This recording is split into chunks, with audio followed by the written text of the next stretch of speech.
കുവൈത്തിലെ Bhavan smart Indian സ്കൂളിൽ തെരഞ്ഞെടുത്ത വിദ്യാർത്ഥികളുടെ സുപ്രീം കൗൺസിൽ സത്യപ്രതിജ്ഞ നടന്നു. പ്രിൻസിപ്പൽ മഹേഷ് അയ്യർ സത്യപ്രതിജ്ഞാ വാചകം ചൊല്ലിക്കൊടുത്ത ചടങ്ങിൽ ചെയർമാൻ രാമചന്ദ്ര മേനൻ പ്രഭാഷണം നടത്തി. ഭാരതത്തിലെ ഇലക്ഷൻ പ്രക്രിയ എന്താണെന്ന് വിദ്യാർത്ഥികൾക്ക് മനസ്സിലാക്കി നൽകുന്നതിന്റെ ഭാഗമായി അതേ നടപടികൾ പാലിച്ചുകൊണ്ടാണ് സുപ്രീം കൗൺസിലിലേക്കുള്ള തെരഞ്ഞെടുപ്പ് നടത്തിയത്.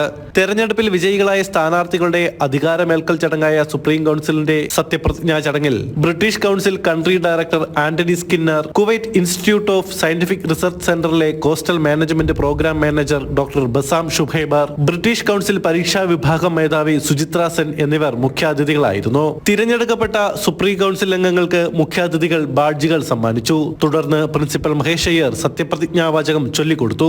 സുപ്രീം കൗൺസിലിനെ പ്രതിനിധീകരിച്ച് head boy Adil Sadiq Abbas, head girl Raina Lisa Christy എന്നിവർ മറുപടി പ്രസംഗം നടത്തി. സുപ്രീം കൗൺസിൽ അംഗങ്ങളെ അനുമോദിച്ചുകൊണ്ട് ചെയർമാൻ രാമചന്ദ്ര മേനോൻ സംസാരിച്ചു. എല്ലാവർക്കും മാതൃദിനാശംസകൾ കൂടി ആശംസിച്ച അദ്ദേഹം ഓരോ ദിവസങ്ങളും ആരംഭിക്കേണ്ടത് അമ്മയുടെ ആശീർവാദത്തോടെ ആയിരിക്കണമെന്ന് കുട്ടികളെ ഓർമ്മിപ്പിച്ചു. വിവിധ മത്സരങ്ങളിൽ സമ്മാനാർഹരായ വിദ്യാർത്ഥികൾക്ക് മുഖ്യാതിഥികൾ മെഡലുകൾ നൽകി അനുമോദിച്ചു.